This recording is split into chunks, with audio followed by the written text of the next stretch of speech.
नमस्कार। आज करनाल में पहुंची है महिला आयोग की चेयरमैन रेनू भाटिया और आपको बता दें इस दौरान उन्होंने कई थानों की चेकिंग सरप्राइज चेकिंग की और इसके अलावा नारी निकेतन में पहुंची हैं। सीधी तस्वीरें दिखाएंगे और उसके बाद आपको मिलवाएंगे इस दौरान रेनू भाटिया का क्या कहना है। सीधी बात करने की कोशिश करेंगे, सीधा ले चलते हैं आपको रेनू भाटिया के पास, जानते हैं आज किस कारण से करनाल में पहुँची और किस तरह की सरप्राइज चेकिंग हुई है। किया है, क्या क्या कोई खामी मिली है या कमी मिली और क्या आदेश दिए गए?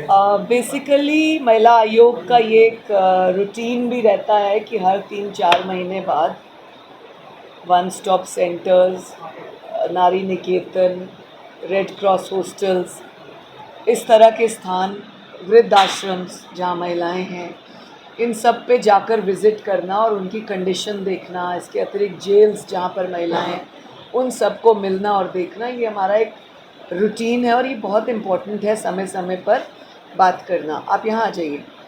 तो उस रूटीन में हम आज यहाँ पहुँचे हैं। 3-4 दिन पूर्व फरीदाबाद में मैंने एक हियरिंग रखी थी जिसमें एक केस आया था कि एक 28-30 साल के 32 साल के व्यक्ति ने, जिसके 2 बड़े बड़े बच्चे हैं, उसने एक 18 वर्ष की मुस्लिम बेटी के साथ दुर्व्यवहार कर उसे शादी का झांसा दे उसके साथ रिलेशनशिप किया और उसके माता पिता की हमारे पास शिकायत आई थी। उनसे मालूम हुआ कि वो बच्ची यहाँ पर है। उस बच्ची से मैं स्पेसिफ़िकली मिली क्योंकि वो लड़का उस दिन के बाद से गायब है। हम उसको ढूंढ रहे हैं, फरीदाबाद पुलिस, पलवल पुलिस उसे ढूंढ रही है। उस बच्ची से हम मिलने स्पेशली आज यहाँ पर आए थे कि उसके साथ क्या हुआ। उससे मैंने बात की है, उस बच्ची की हमने उसके पिता से भी बात कराई है और वो वापस जाने को राज़ी है। उससे गलती हो गई है, उसने एक्सेप्ट किया।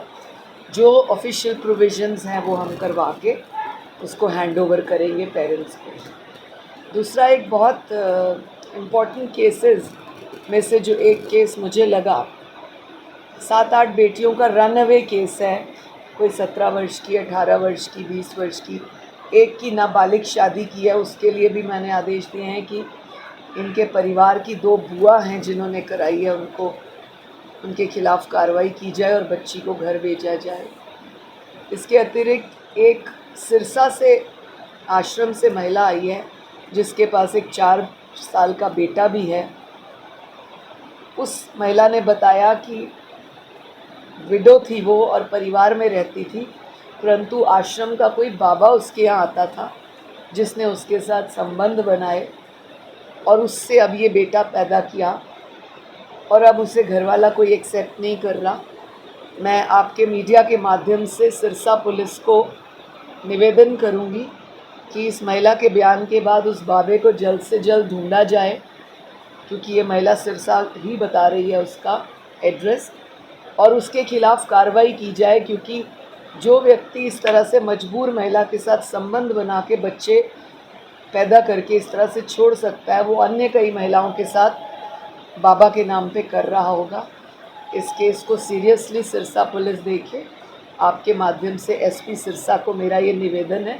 महिला आयोग भी लिखित में इस चीज़ को भेजेगा। आश्रम ये निकेतन ये नया बना, इस बात की मुझे खुशी है। सारी फैसिलिटीज़ हैं। मुझे याद है जब मैं 2-2.5 वर्ष पूर्व आई थी तो पुरानी बिल्डिंग में आई थी। उनमें से भी कुछ महिलाएं आज भी यहाँ पर हैं जिनके पास जाने का कोई स्थान नहीं है। कुछ बेटियों के लिए हमने आज चर्चा की जो 12वीं पढ़ी हैं, ग्रेजुएट हैं, उनको विमेन हॉस्टल जो नया बन रहा है 2-3 महीने में तैयार हो जाएगा, वहाँ शिफ्ट करके उनको नौकरी पे लगाया जाए, ढूंढवाई जाए उनके लिए कोई ऐसी नौकरी जिसमें वो करके अपना आ सकें और अपना नॉर्मल लाइफ जी सकें। ऐसे ही कुछ रनअवे केसेस की जो बेटियां हैं जिनके साथ वो घर से निकली हैं, वो लड़के जेल में हैं, तो उन बेटियों के विचार हमने जाने। वो घर जाना चाहती हैं, जिनके माता पिता ले जाना नहीं चाहते। मैंने इंचार्ज से कहा है माता पिता को बुला के काउंसिल करें ताकि वो अपनी बेटी को घर ले जा सकें। यहाँ पर कितनी बेटियाँ हैं, महिलाएं? 32 हैं टोटल। आज कहाँ पर विजिट रहने वाली है? आज मैं स्पेसिफिकली इस निकेतन में आई थी। इसके अतिरिक्त अभी मैं महिला थाने बैठूंगी जहाँ पर 2 केसेस मुझे पर्सनली देखे।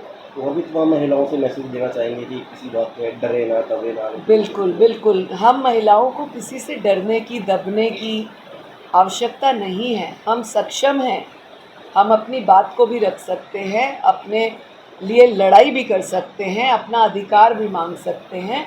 फिर हम क्यों किसी से दब रहे हैं? इस चीज़ को हम लड़कियों को, हम महिलाओं को सोचना होगा। जिसको अगर कोई परेशानी आती है, सरकार ने प्रोविजंस किए आपके लिए नारी निकेतन है टेम्पररी, आपके लिए वन स्टॉप सेंटर है, आपके लिए महिला पुलिस थाने हैं, आपके लिए महिला आयोग है। आप कहीं पर भी अपनी बात को रख के उस प्रॉब्लम को सॉल्व कर सकते हैं, बजाय इसके कि आप डरे रहे, दबे रहें, डोमेस्टिक वायलेंस के शिकार होते रहे, मार खाते रहे और किसी न किसी ऐसी क्रिमिनल सिचुएशन में पहुंच जाएं जो अच्छी नहीं है। तो बहुत सी महिलाएं, लड़कियां कई बार देखने में आता है ऐसी आती हैं जिनका ये काम ही होता है कि वो कई बार ब्लैकमेल करती हैं, जिससे आरोप लगते हैं। पुलिस को भी काफी हम लोग ऐसी महिलाओं के खिलाफ भी सख्त हैं। नो डाउट ये महिला आयोग है, लेकिन इस तरह से ब्लैकमेल करने वाली महिलाओं के खिलाफ भी कार्रवाई की जाती है। उचित रहता है, सबूत रहते हैं तो उनके खिलाफ 182 भी बनाया जाता है। जो सिरसा से बाप है वो करनाल में आता है यहाँ पर? नहीं, सिरसा, वो लड़की सिरसा से ही आई है, सिरसा से आई है यहाँ। सिरसा के आश्रम से यहाँ भेजा गया ना उसे। फिर